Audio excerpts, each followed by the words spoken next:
ಓಂ ವೈಶ್ವಾನರಃ ಸಾಧಾರಣ ಶಬ್ದ ವಿಶೇಷಾತ್ ಓಂ. ಓಂ ಸ್ಮರ್ಯಮಾಣಂ ಅನುಮಾನಂ ಸ್ಯಾದಿತಿ ಓಂ. 1ನೇ ಅಧ್ಯಾಯದ 2ನೇ ಪಾದದ 25ನೇ ಸೂತ್ರ ನಾವೀಗ ನೋಡ್ತಿದ್ದೀವಿ. ಅದರ ಪದ್ಮನಾಭ ತೀರ್ಥರ ಟೀಕಾ, ತ್ರಿವಿಕ್ರಮ ಪಂಡಿತರ ಟೀಕಾ ಮತ್ತೆ ತತ್ವಪ್ರಕಾಶಿಕ ಇದನ್ನೆಲ್ಲ ನೋಡಿ ಆಗಿದೆ. ಇನ್ನೀಗ ನಾವು ಅದಕ್ಕೆ ಭಾಷ್ಯ ದೀಪಿಕಾ ನೋಡಬೇಕು.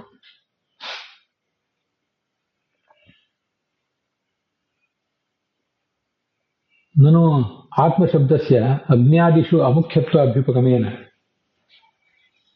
ಸಾಮಾನಾಧಿಕರಣ್ಯ ಅವಿರೋಧಾತ್ ತೇಷಾಮೇವ ವೈಶ್ವಾನರತ್ವಂ ಕಿಂ ನ ಸ್ಯಾತ್ ಇತ್ಯಾಶಂಕ.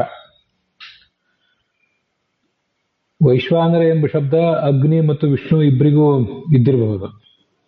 ಆದರೆ ಆತ್ಮ ಎಂಬ ಶಬ್ದ ಇದೆ, ವೈಶ್ವಾನರ ಶಬ್ದದ ಜೊತೆಗೆ ಆತ್ಮ ಶಬ್ದ ಇದೆ, ಅದು ವಿಷ್ಣುವನ್ನು ಮಾತ್ರ ಹೇಳ್ತದೆ. ಆದ್ದರಿಂದ ಇಲ್ಲಿ ವೈಶ್ವಾನರ ಎಂಬ ಶಬ್ದದಿಂದಲೂ ವಿಷ್ಣುವನ್ನು ಮಾತ್ರ ಇಟ್ಕೊಳ್ಬೇಕು ಅಂತ ನಾವು ಅಭಿಪ್ರಾಯ ಪಡ್ತೀವಿ.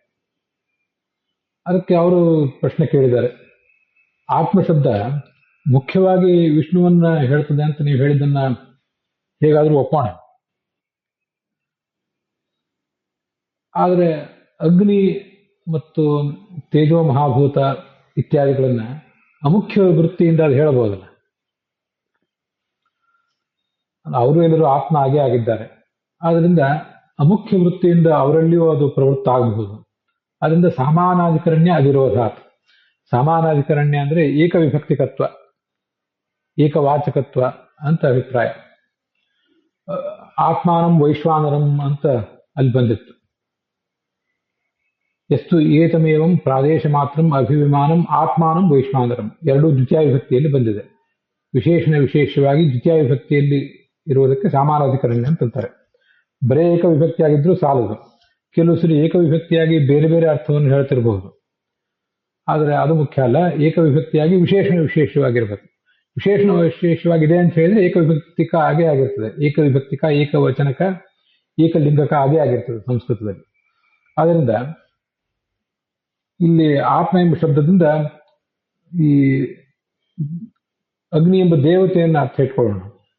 ಆದ್ದರಿಂದ ಆತ್ಮಾನಂ ವೈಶ್ವಾನರಂ ಅಂತ ಎರಡೂ ಕೂಡ ವಿಶೇಷಣ ವಿಶೇಷ ಭಾವದಲ್ಲಿರುವುದು ನಮ್ಮ ಪೂರ್ವ ಪಕ್ಷದವರಿಗೆ ವಿರುದ್ಧ ಏನಾಗೋದಿಲ್ಲ.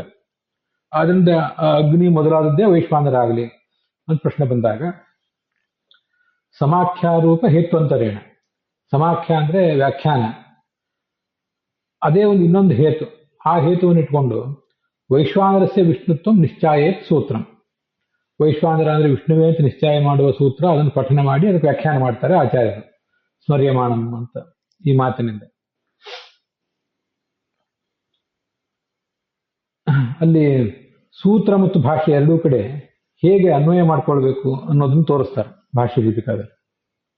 ಕೊನೆಗೆ ಸೂತ್ರ ಭಾಷೆಯೋ ಇತಿ ಯೋಜನಾ, ಸೂತ್ರ ಮತ್ತು ಭಾಷೆಗಳಲ್ಲಿ ಹೀಗೆ ಯೋಜನೆ ಮಾಡಬೇಕು. ಹೇಗೆ ಅಂದ್ರೆ ಸ್ಮರ್ಯಮಾಣಂ ಅಂತ ಶಬ್ದ ಇದೆ. ಸ್ಮರ್ಯಮಾಣಂ ಅಂತಂದ್ರೆ ಅದಕ್ಕೆ ಅರ್ಥ ಅಹಂ ವೈಶ್ವಾನರೋ ಭೂತ್ವ ಇತಿ ಗೀತಾಸ್ಮೃತ್ಯುಕ್ತಂ ಅಂತ ಅರ್ಥ. ಸ್ಮರ್ಯಮಾಣಂ ಈಸ್ ಈಕ್ವಲ್ ಟು ಅಹಂ ವೈಶ್ವಾನರೋ ಭೂತ್ವ ಇತಿ ಗೀತಾಸ್ಮೃತಿಯಲ್ಲಿ ಹೇಳಲ್ಪಟ್ಟ ವಿಷ್ಣುವಿನ ವೈಶ್ವಾನರತ್ವ ಏನಿದೆ, ಅತ್ರ ಇಲ್ಲಿಯೂ ಕೂಡ ಅತ್ರಾಪಿ ಅಂತ ಭಾಷ್ಯದಲ್ಲಿದೆ. ಆ ಅತ್ರ ಅಂತಂದ್ರೆ ವೈಶ್ವಾನರ ವಿದ್ಯಾಯಾಮಪಿ, ಛಾಂದೋಗ್ಯೋಪನಿಷತ್ತಿನ ವೈಶ್ವಾನರ ವಿದ್ಯಾದಲ್ಲಿಯೂ ಕೂಡ ಸ ಏವ ಉಚ್ಯತೆ, ಸಹ ಈಸ್ ಈಕ್ವಲ್ ಟು ಗೀತೋಕ್ತಃ, ಗೀತಾದಲ್ಲಿ ಪ್ರತಿಪಾದಿತನಾದ ಭಗವಂತನೇ ವೈಶ್ವಾನರ ಶಬ್ದದಿಂದ ಉಚ್ಯತೆ. ಉಚ್ಯತೆ ಕೇನ, ವೈಶ್ವಾನರ ಶಬ್ದೇನ ಉಚ್ಯತೆ. ಇತ್ಯಸ್ಯ ಏವಂ ರೂಪಸ್ಯ ಅರ್ಥಸ್ಯ. ಇತ್ಯಸ್ಯ ಅಂದ್ರೆ ಹೀಗೊಂದು ಅರ್ಥ ಅಂತ ಅದರ ತಾತ್ಪರ್ಯ. ಅನುಮಾನಂ ಅಂದ್ರೆ ಅನುಮಾಪಕಂ. ಸಾಮಾನ್ಯವಾಗಿ ನಾವು ಅನುಮಾನ ಎಂಬ ಶಬ್ದವನ್ನ ಪಕ್ಷ, ಸಾಧ್ಯ, ಹೇತು, ದೃಷ್ಟಾಂತ ಇತ್ಯಾದಿ ಎಲ್ಲವನ್ನೂ ಒಳಗೊಂಡಂಥ ಒಂದು ಪಂಚಾವಯವ ವಾಕ್ಯಕ್ಕೆ ಉಪಯೋಗ ಮಾಡ್ತಿರ್ತೇವೆ. ಆದರೆ ಮುಖ್ಯವಾಗಿ ಅನುಮಾನ ಅಂದ್ರೆ ಹೇತುವೆ. ಹೇತುವನ್ನು ಆಧರಿಸಿಕೊಂಡೇ ಸಾಧ್ಯತೆ ತೀರ್ಮಾನ ಆಗುವುದರಿಂದ ಅದನ್ನೇ ಅನುಮಾನಂ ಅಂದ್ರೆ ಅನುಮಾಪಕಂ ಅಂತ ಹೀಗರ್ಥ. ಅನುಮೀಯತೆ ಅನೇನೈತಿ ಅನುಮಾನಂ, ಅಲ್ಲೂ ಹಾಗೆ ಅರ್ಥ. ಅನುಮಾಪಯತಿ ಇತಿ ಅನುಮಾಪಕಂ. ಪ್ರತ್ಯಯಗಳು ಬೇರೆ ಬೇರೆ ಅಷ್ಟೆ. ಹೀಗೆ ಅನುಮಾನಂ ಸ್ಯಾತ್ ಇತಿ ಅನುಮಾನಂ ಅಂತೇನು ಸೂತ್ರದಲ್ಲಿದೆ, ಅದಕ್ಕೆ ಅನುಮಾಪಕಂ ಅಂತ ಹೀಗೆ ಅದರದ್ದು ಒಟ್ಟಾರ್ಥ ಮಾಡ್ಕೋಬೇಕು. ಹೀಗೆ ಇತಿ ಅಂತ ಕೊನೆಗೇನಿದೆಯಲ್ಲ, ಇತಿ ಸ್ಮರ್ಯಮಾಣಂ ಅಂತ ಮೊದಲಿಗೆ ಇಟ್ಕೋಬೇಕು, ಸ್ಯಾತ್ ಅಂತ ಕೊನೆಗೆ ಇಟ್ಕೋಬೇಕು. ಈ ತರ ಆ ಇತಿ ಮತ್ತು ಸ್ಯಾತ್ ಅನ್ನೋದಕ್ಕೆ ಅನ್ವಯ ತೋರಿಸ್ಬೇಕು ಅಂತ ಭಾಷ್ಯ ದೀಪಿಕಾದಲ್ಲಿ ಹೇಳಿದ್ದಾರೆ. ಇಲ್ಲದೆ ಹೋದ್ರೆ ಅದು ಸ್ವಲ್ಪ ಗೊಂದಲಕ್ಕೆ ಕಾರಣ ಆಗ್ತದೆ. ಅದನ್ನು ಈ ತರ ಹೊಂದಿಸ್ಕೊಂಡು ನೋಡಬೇಕು. ನನು ಅಹಮಿತಿ ವಿಷ್ಣುನ ಕೃಷ್ಣತ್ವೇನ ಉಕ್ತೇಹೆ ಸ್ಮೃತ್ಯುಕ್ತ ವೈಶ್ವಾನರಸ್ಯ ವಿಷ್ಣುತ್ವಕ್ಕೆ, ಅದನ್ನು ಒಪ್ಪೋಣ. ಅಲ್ಲಿ ಕೃಷ್ಣ ಹೇಳಿದಾನೆ, ಅಹಂ ಅಂತ ಹೇಳಿದಾನೆ. ಅಲ್ಲಿ ಅಹಂ ಅಂದ್ರೆ ನಾನು, ವಿಷ್ಣುವಿನ ಅವತಾರನಾದಂತಹ ಕೃಷ್ಣ ಅಂತದರ ತಾತ್ಪರ್ಯ. ಅದೆಲ್ಲ ಒಪ್ಪೋಣ, ಕೃಷ್ಣನೇ ಹೇಳಿದ. ಆದ್ರಿಂದ ಅಲ್ಲಿ ವೈಶ್ವಾನರ ಅಂದ್ರೆ ವಿಷ್ಣು ಆಗೋ, ಅದನ್ನು ಒಪ್ಪೋಣ. ಇಲ್ಲಿ ವೈಶ್ವಾನರ ಅಂದ್ರೆ ಯಾಕೆ ವಿಷ್ಣು ಆಗಬೇಕು ಅಂದ್ರೆ ಅದೇ ಸಮಾಖ್ಯಾನ. ಆಚಾರ್ಯರ ಭಾಷ್ಯ ವಾಕ್ಯದಲ್ಲಿ ಸಮಾಖ್ಯಾನ ಅಂತ ಉತ್ತರ. ಅಸ್ಯಾಹ ಸ್ಮೃತೇ ಸಮಾಖ್ಯಾನ. ಈ ಒಂದು ಗೀತಾಸ್ಮೃತಿ ಏನಿದೆ, ಗೀತಾಸ್ಮೃತಿ ಎಂಬುದು ಸಮಾಖ್ಯಾನವಾಗಿದೆ, ವ್ಯಾಖ್ಯಾನವಾಗಿದೆ. ತಥಾಚ ಗೀತಾಸ್ಮೃತೇ ವೈಶ್ವಾನರ ವಿದ್ಯಾ ಸಮಾನೋಕ್ತಿಕತ್ವ ರೂಪತ್ವ. ಛಾಂದೋಗ್ಯ ಉಪನಿಷತ್ತಿನ ವೈಶ್ವಾನರ ವಿದ್ಯಾ ಏನಿದೆ ಅದರ ಸಮಾನವಾದ ಅರ್ಥವನ್ನೇ ಗೀತಾಸ್ಮೃತಿ ಹೇಳ್ತಿರೋದ್ರಿಂದ ತತ್ ಸಮಾಖ್ಯಾನಾತ್ ನಿಶ್ಚಯ ಭವತಿ. ತತ್ ಸಮಾಖ್ಯಾನಾತ್, ಈ ಭಗವದ್ಗೀತಾದ ಈ ಒಂದು ಸಮಾನ ವಿಷಯಕತ್ವ ಇರುವ ವಾಕ್ಯದಿಂದ ಇಲ್ಲಿ ವೈಶ್ವಾನರ ವಿದ್ಯೆಯಲ್ಲಿ ಛಾಂದೋಗ್ಯ ಉಪನಿಷತ್ನಲ್ಲಿ ವಿಷ್ಣುವನ್ನೇ ತಗೊಳ್ಬೇಕು ಅಂತ ಗೊತ್ತಾಗ್ತದೆ.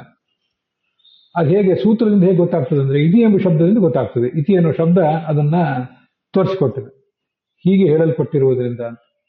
ಇಷ್ಟಾದ್ರೂ ನಾನು ನಿನ್ನೆ ಹೇಳಿದ್ದೆ, ಇತಿ ಅಂತೂ ಇಲ್ಲದೆ ಹೋದ್ರೆ ಪೂರ್ಣ ತೊಂದರೆನೇ ಏನಾಗ್ತಿರ್ಲಿಲ್ಲ.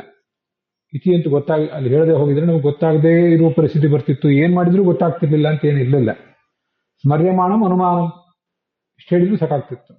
ಒಂದು ವೇಳೆ ಬೇಕಂದ್ರೆ ಸ್ಮರ್ಯಮಾಣಂ ಹಿ ಅನುಮಾನಂ. ಸ್ಮರ್ಯಮಾಣಂ ಅಂತಂದ್ರೆ ಸ್ಮರಿಸಲ್ಪಡುವಂಥದ್ದು, ಪೌರುಷೇಯ ಗ್ರಂಥದಲ್ಲಿ ಸ್ಮರಿಸಲ್ಪಡುವುದು ಅಂತ ಅರ್ಥ. ಅದು ಎಲ್ಲಿ ಅಂತ ಭಗವದ್ಗೀತಾದಲ್ಲಿ ನಾವು ಹುಡುಕ್ಬೇಕು. ಈಗಾದ್ರೂ ಇತಿ ಸ್ಮರ್ಯಮಾಣಂ ಅಂತ ಹೇಳಿದ ಮೇಲೆ ಇತಿ ಅಂದ್ರೆ ಕುತ್ರ ಅಂತ ನಾವೇ ಹುಡುಕ್ಬೇಕಲ್ಲ, ಅಥವಾ ಆಚಾರ್ಯ ಹೇಳಿದ್ದು ನಾವು ತಿಳಿಬೇಕು. ಅದು ಹಾಗಿದ್ದಾಗ ಇತಿ ಅಂತ ಹೇಳದೆ ಹೋದ್ರೂ ಕೂಡ ಅದು ಸ್ಮರ್ಯಮಾಣಂ ಅಂತ ಹೇಳಿದ್ರಿಂದ ಅದು ಗೊತ್ತಾಗ್ತಿತ್ತು. ಆದ್ರೂ ಆ ಸೂತ್ರಕಾರರು ಸ್ಪಷ್ಟತೆಗೋಸ್ಕರ ಆ ಥರ ಹೇಳಿರ್ತಾರೆ. ಅಲ್ಪಾಕ್ಷರ ಆಗಿರ್ಬೇಕು ಅಂತ ಅನ್ನೋದೆಲ್ಲ ವಿಷಯ ಸರಿ.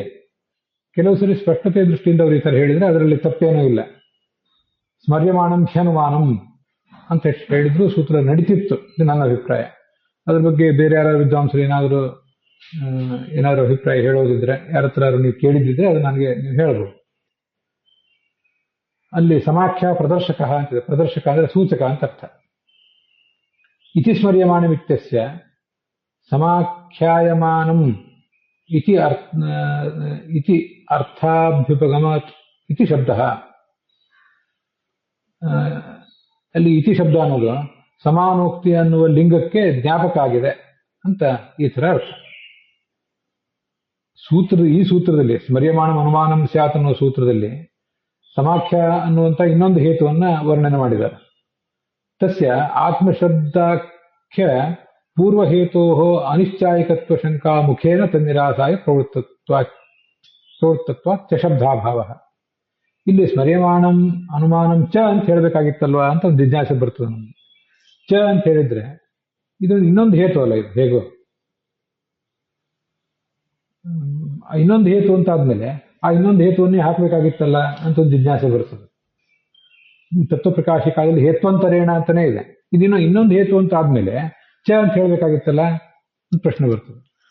ಅದಕ್ಕೆ ಹೌದು, ಇದು ಇನ್ನೊಂದು ಹೇತು ಅನ್ನೋದು ಹೌದು, ಆದ್ರೆ ಚ ಶಬ್ದ ಹೇಳಲಿಲ್ಲ. ಯಾಕೆಂದ್ರೆ ಹಿಂದಿನ ಸೂತ್ರದಲ್ಲಿ ಆತ್ಮಶಬ್ದ ವೈಶ್ವಾನರ ಶಬ್ದಕ್ಕೆ ಜೊತೆಯಾಗಿ ವಿಶೇಷಣವಾಗಿ ಆತ್ಮಶಬ್ದ ಬಂದಿದೆಯಲ್ಲ, ಆತ್ಮಶಬ್ದ ಅಂತ ಅನ್ನೋದು ವಿಷ್ಣುವನ್ನೇ ಹೇಗೆ ಹೇಳ್ತದೆ ಅಂತ ಯಾರಿಗಾರು ಸಂಶಯ ಬಂದ್ರೆ ಆ ಸಂಶಯವನ್ನು ಪರಿಹಾರ ಮಾಡ್ಲಿಕ್ಕೆ ಹೊರಟಿರುವಂಥದ್ದು ಈ ಸೂತ್ರ.